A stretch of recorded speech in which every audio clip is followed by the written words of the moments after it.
This game is awesome. But there are some major problems, which we'll get into in just a sec. My name is Ice, and I'll be telling you exactly why you should play Bully. Though, cautiously. Bully takes place in the fictional town of Bulworth and follows the life of Jimmy Hopkins as he's all but abandoned by his mother and new stepfather as he's left to attend a boarding school where he tackles other kids and makes new friends and memories along the way. And now we can discuss the technicals and some of these goddamn problems. First, the game is incredibly compact, which is great. Less space means more room for more games, and more is generally better. It's only 5 gigabytes, and the game was developed in 2006, so the machine requirements aren't strenuous at all. As well, this game is available on both PC and console. Everything I will now say is related to the PC version, and as far as reviews I've read go, it seems the console version is much more stable, so take this next segment with a grain of salt if it's not applicable to your platform. I have not finished the game. Now don't get me wrong, I want to.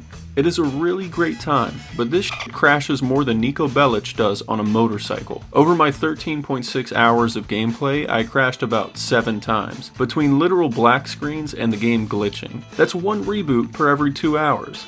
Math class taught me that. Now usually I mention the bugs and stuff in the opinion section at the end, but I just want to be upfront in this case. Though I haven't finished it, I can kind of tell it'll be messy. And the reason why this is so prevalent is because there's no autosave. You can only save from particular save points, but they're placed abundantly enough that it's never much of an issue to find one after completing a mission or two, and saving just to make sure a crash won't hurt. But it gets a little tedious. I can't act as if that's a saving grace though, but I'd still like to tell you what I thought about my time in Bulworth.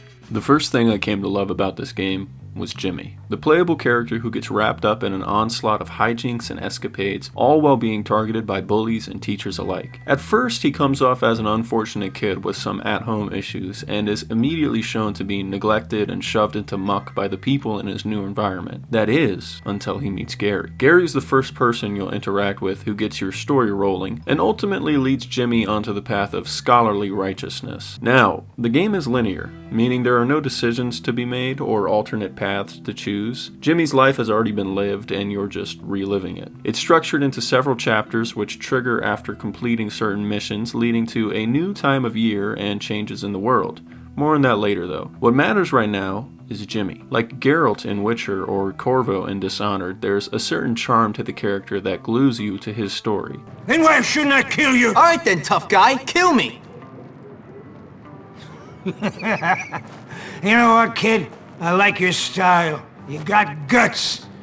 As I was mentioning, first an unfortunate kid, but as you progress he molds more and more into a sort of underdog, beating the shit out of bullies, assholes, and little people. That one was for the sake of Santa. And you may be thinking, wow, this story must be poignant, deep, and impactful. No, not really. But every moment I was rooting for this kid. You learn new methods of fighting, make new friends, make new enemies, get stuck in tricky situations with teachers, or even receive tasks that you're just eager to do, such as beating the snot out of this pack of preppy kids. After a time, you get enveloped in Jimmy's character. You don't feel like him, it's not quite immersive, you know? But you live vicariously through him. When I got a new piece of clothing, or maybe a home all to myself, or going to the carnival, I entirely had that childish, giddy feeling of this'll be the best summer ever. Though the game takes place over a full year, Rockstar just does such an impeccable job in creating these fantasy worlds where those farcical, Ferris Buellerian dreams are emulated in these tight-knit worlds. And this world in particular, even outside of Jimmy, is so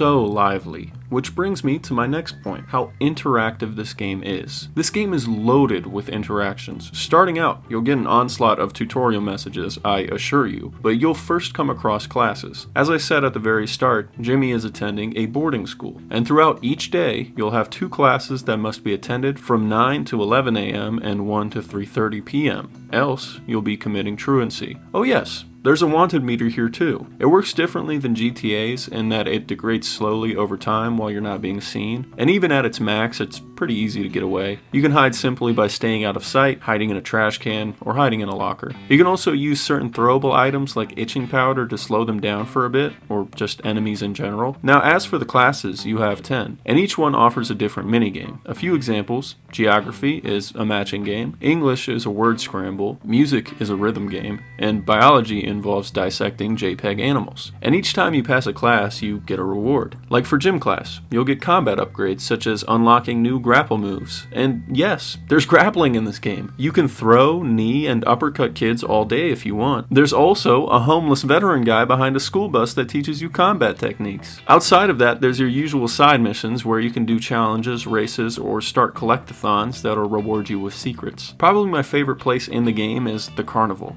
You know that pier in GTA 5 with the Ferris wheel and stuff? Well, this game has a rideable Ferris wheel and roller coaster, a haunted house, a shooting gallery, and go-karts, plus a few more. It's awesome, just a fun little time waster to goof off and feel like a kid, you know? As well, indicative of it being a Rockstar game, you have clothing stores, barbers, bike shops, and corner stores, the usual. There's a side hustle or two, my favorite being the lawn mowing simulator, and I know this section has been packed with information, because this game is packed with interactions. Bully takes place in an open world, a small one, but every corner of it is used for something. As I was mentioning earlier, the map will change with times of year, and certain parts will open to the player, leading to holiday-based special events, and just memorable gigs as a whole. In turn, it leads you to recognize and remember certain areas for things you've done there. Again, calling back to GTA 5, every time you pass by Simeon's car dealership, it just makes you relive that moment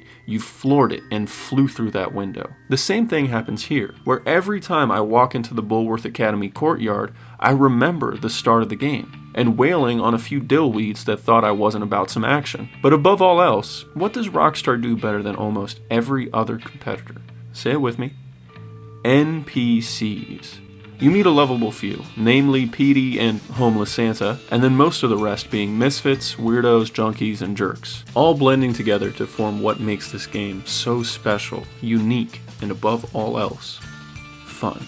Humor. This game is funny, truly funny. Funny enough that I actually laughed while playing the game. There's genuine wit behind the setups and punchlines, but I do want to warn some. If you get offended easily, don't like lowbrow comedy or wicked gags, this is not the game for you. But even in that case, I implore you to power through it. Please, it's great. This is not a serious game. It laughs at itself too.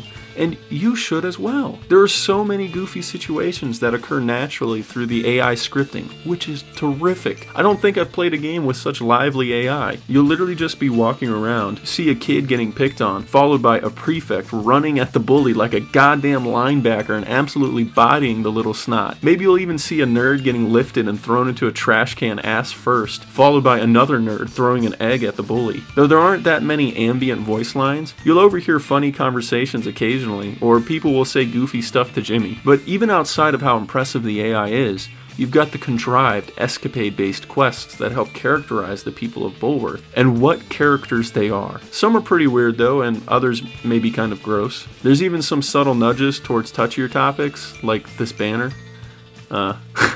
I don't think I gotta spell it out. And honestly, me delivering a monologue can't accurately capture the jokes and campiness of this game. So here's a few clips. Call me a nerd.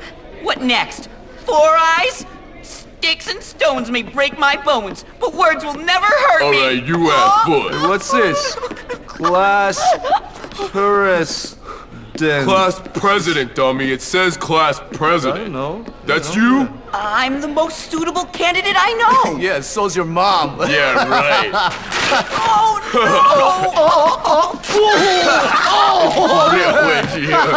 Yeah, Don't forget to wipe. Just get me a part for my radio and I'll show you what the army taught me. What, like how to get shot by your own side? Exactly. No alcohol on school grounds. You're drunk. I can smell it on your breath. I can see it in your eyes. I'm not drunk. Drunk? In charge of children? What kind of monster drinks in front of children? Parent? A disgrace. These goofy chaps help create something that almost every good game has, and that's atmosphere. I mention it a lot on this channel since I tend to cover proven games. They're cheaper, and Bully has exactly that. The essence of Bullworth, though comical and exaggerated, is inviting. Even now, writing the script and editing this video, I want to play more, and I will. Even though I'm engrossed in FromSoft as of now, I mean, what a sheer difference. Bully just keeps calling me back, you know? To relax, laugh a bit, and have fun. And now that you've heard my praises, I have to judge. This game fulfills something Rockstar had always done, especially during the PS2 era, and that's making something fun. Video games' finest satire, not developed to spread a message, but poke fun at anyone and everyone in a setting where you can just beat them up. The music is also pretty terrific, giving you tunes for almost any unique activity, even lawn mowing.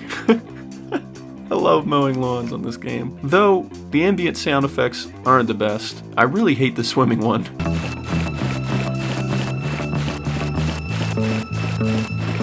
I do plan to continue playing it. I'm only about a third of the way through, but I feel pretty confident that I've at least seen enough to know what I'm in for. Simply put, a chaotic town full of all the bashful, bright caricature. Oh my god. Simply put, a chaotic town full of all the bashful, bright caricatures that define the most extreme and nonchalant people of our real world. Some people fucking suck, while some are destined to be laughed at. Some laughed with, others envied, doted upon, misunderstood, hated, loved, and a laundry list of superlatives that I simply can't hope to define. But my god, those bugs I mentioned are absolutely awful, and this video is about the game as a package after all. While workarounds are present, even unofficial patches for the PC version exist. Again, apparently the console one is stable, but I can't give this game its rightful flowers, otherwise I'd be embellishing far too much. Despite its problems, Bully is beyond special. A time capsule of a begotten era crafted by people who had style and swagger emitting from their fingertips. In all, Bully is an 8.3 out of 10 in my eyes. And god damn it, if it was stable, then the sky would be the fucking limit. But the one crutch of Rockstar and their old games is they are almost always poor ports. Even GTA 4 has bricked my PC twice. Not the game crashing. Bricked my PC. I fucking love GTA 4, but it's hard for me to boot it up when I might be staring at a 10 to 15 minute freeze followed by a shutdown. Regardless, I think you should play this game on PC and console. Just for the love of God, find it as cheap as possible. Rockstar gets away with a lot, especially the content in their games, even if it's hurtful to some, because their games are that good. I mean, you can chalk this team up to Gaben level, especially when you build city after city, making them feel like an uncanny valley every time. Personally, I got the game for free from a buddy of mine, but after seeing what I've seen, I'd say shoot for like $10 at most, maybe $15. Again, a great, one-of-a-kind game, but the consistent crashing is rough. Thanks for watching. I hope you give this game a whirl. It is genuinely so fun and refreshing to play a game where the gameplay kind of matches the vibe. No weird extraneous crap that's there to just pad out playtime.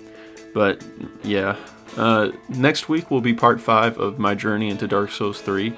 The new idea I mentioned in the last video, part 4, will be another My Journey series for a different game. And I was thinking about starting it in the midst of Dark Souls 3's, but I think I want to keep the episodic structure so I can fully focus on the beginning and end. In the meantime, I'll start Mass Effect 1. I haven't played a shooter in a good while. It sounds like it'd be fun.